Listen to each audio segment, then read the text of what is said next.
kalakasan na yung binibigay sa amin sa pang-araw-araw. Naway, Panginoon, sa umagang ito, sa buong maghapon ito, gabayan niyo kami, Panginoon.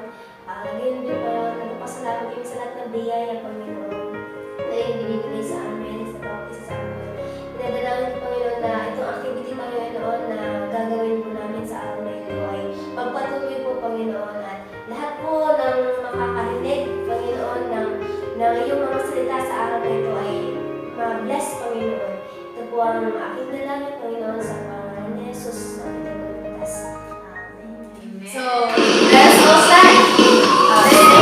Let us sing our praise and worship song to our Lord God. Hallelujah. Let us all sing up now, Lord.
Him the glory to our God.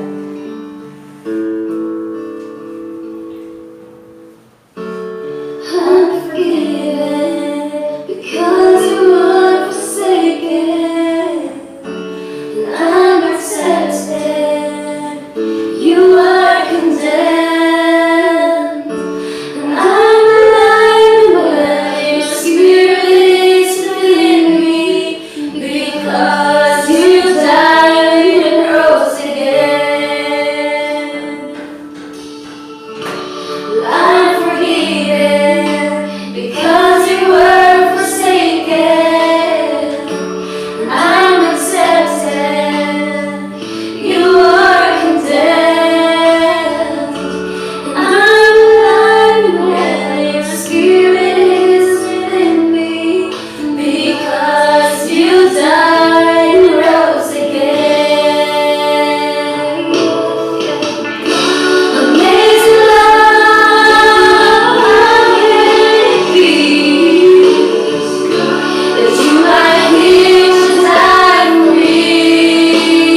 proceed to the book of Mark, chapter 11, verse 1 to 19. So let's all read together. As they approached Jerusalem and came to Bethphage and Bethany at the Mount of Olives, Jesus sent two of his disciples, saying to them, "Go to the village ahead of you, and just as you enter it, you will find a colt tied there, which no one has ever ridden. Untie it and bring it here. If anyone asks you, 'Why are you doing this?' say, 'The Lord needs it and will send it back here shortly.'"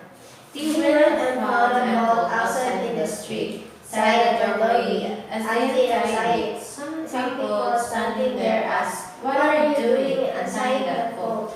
And They answered as Jesus had told them to the people, "Let them go."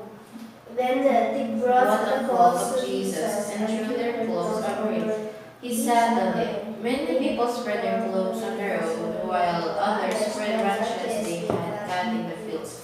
Those who went ahead of those who followed shouted, "Hosanna! Blessed is he who comes in the name of the Lord. Blessed is the kingdom of Father David.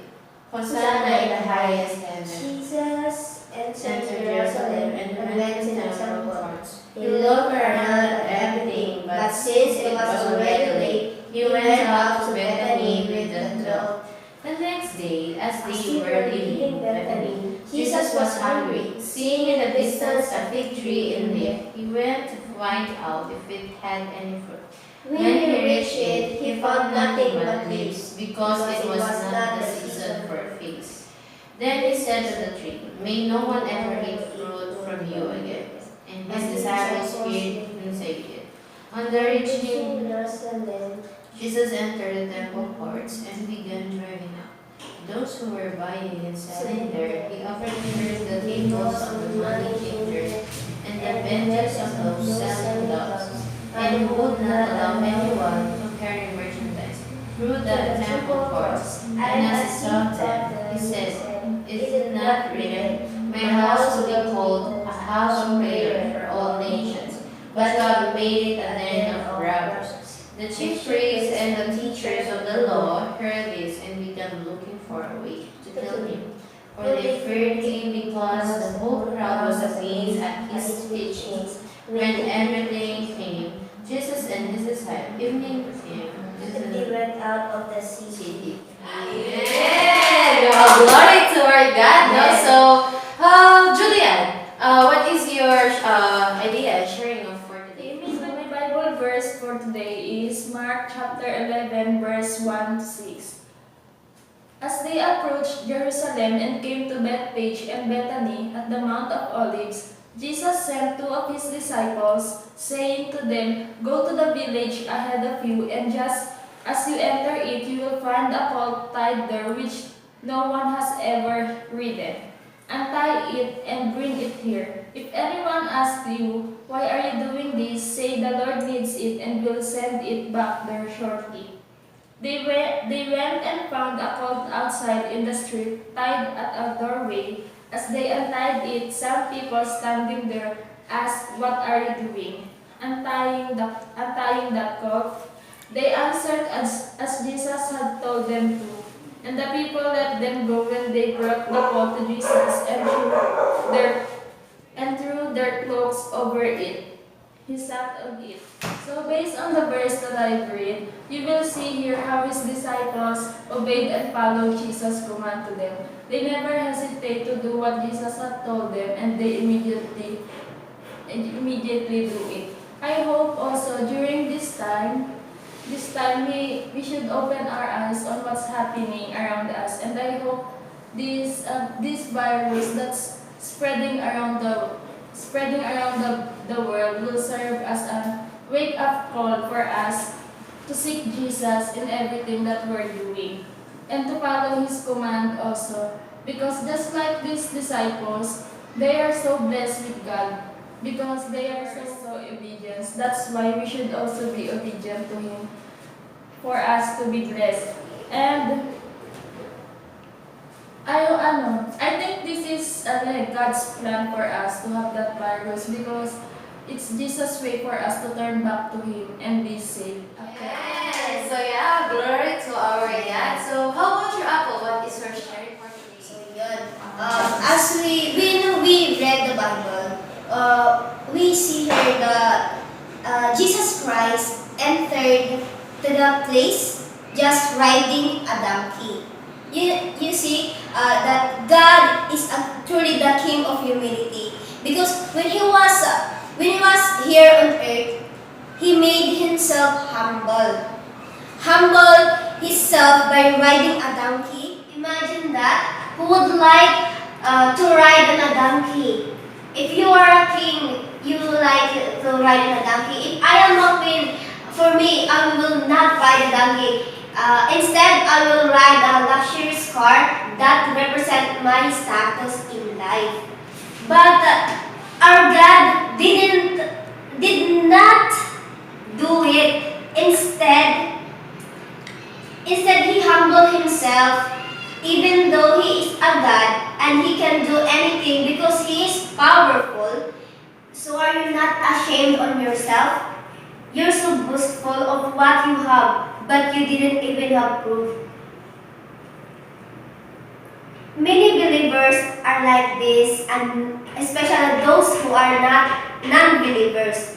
They are so high of themselves, making them great as what they are, not even looking down. So as a followers of Christ, we must humble ourselves and help others. That's all. Yeah, so naturally our God is great, no? So my sharing for today Yes. is chapter 15 and 2:17. On reaching Jerusalem, Jesus entered the temple first and began driving out those who were buying and selling there. He overturned the tables of the money changers and the benches of those selling doves, and would not allow anyone to carry merchandise through the temple court.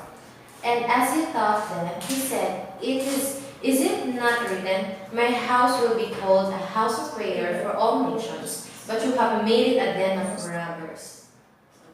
So in this story, Jesus is very angry about the sellers who selling doves and money changers and many sellers.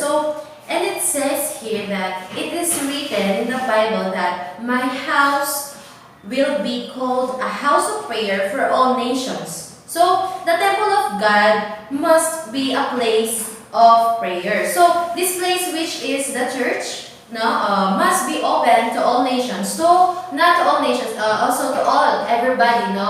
Even you are poor and even you are rich. This place must not be used to make money, to make profit, but this must be used to seek God. And then instead of selling out and making money, making profits of yourselves, why don't you, as a Christian, as a believer, as a follower of Christ, spread the word of God as we will receive the grace from God by spreading His words, no? So, following His will is spreading the word of God by others and not by not respecting, no? Let us respect and give respect to the church, to our church, and let us all use church as we're worshiping, and then we're going to talk about God. Yeah, hallelujah. So we're God, no? So for our conclusion, Our conclusion is here. Jesus is the King of humility and peace. He entered Jerusalem in a humble manner, riding on the back of a donkey. This was to reveal his kingly identity as the Messiah and fulfill the word in Zechariah 9, verse 9. By entering on the back of a colt, Jesus revealed that he was the King of humility who would bestow peace and salvation on the people. So, Sister Dorothy, what is our application? so yeah, no? Jesus was angered by the corrupt state of the temple, a place of grace designed for people to come, before God and pray had been reduced to a den of robbers. So, filled with greedy and titter. What areas in the church and in us who refer to as God's temple according to 1 Corinthians chapter 3 verse 16 that it says here that don't you know that you yourselves are God's temple and God's Spirit dwells in your midst? Be purified. Are we not satisfying our own avarice under the pretext of convenience and economic efficiency? We are also considering ourselves as a temple of God. Why? Because if we are respecting the church, no, we must also respect ourselves because according to the Bible, according to the Word of God, to the 1 Corinthians chapter 3 verse 16, that we are a temple of God. So we must respect ourselves, not doing bad things. So we must, if we are God-centered, no, we always think about God and we are always following the right path of life. So if we are God-centered, no, we are following Jesus. We are following His will and not doing bad things that can reflect a bad result to ourselves. Okay, so In this topic, let's pray first for those people who were affected by this COVID-19, especially the frontliners, the nurses, the doctors, and our government, and around the world, the other countries who is experiencing this pandemic case of coronavirus, and also to those people that has virus. Let's pray for their healing. Natin Diyos na mapagpangalaman sa lahat. Maraming salamat po sa inyong salita na aming napakinggan ngayon. Muli, Lord God, nagtipon-tipon kami, Lord God, upang pagbulay-bulayan ng iyong salita, Lord God. Lord, ang lahat ng ito ay tinataas namin sa iyo, Lord God. Lord, dalangin po namin ang aming bansa na sana, Lord God, ay makayanan namin yung mga kung ano man yung dumadating sa aming bansang mga pagsubok, Lord God. Lord, i-guide mo po ang bawat isa sa amin, Lord God. At ingatan mo po ang aming buhay, Lord God. Physically, emotionally, socially, spiritually, and financially, Lord God. Lord, i-bless mo po ang bawat pamilya na nasa kanilang mga bahay ngayon, Lord God. Na wala silang trabaho, Lord God. I-bless mo po sila, Lord God. At alam ko, Lord God, na i-provide mo po lahat ng mga pamilya, Lord God. Lord, i-guide mo po and i-bless mo po ang doctors and nurses sa pagtatrabaho, Lord God. Sa kabila na itong nakakahawa sa virus na ito, Lord, bigyan niyo po sila ng sapat na lakas, Lord God, at kaalaman, Lord God, sa pagpapagaling ng mga masakit, Lord God. I-bless niyo rin po ang mundo ito, Lord God, na sana, Lord God, sa inyo kami lahat, Lord God, manalig. At Lord God, pinag-pray po namin ang Pangulo ng bawat bansa, Lord God, na bigyan niyo po sila ng sapat na knowledge and courage, Lord God, sa lahat ng mga gagawin nilang hakbang sa kanilang mga bansa, Lord God.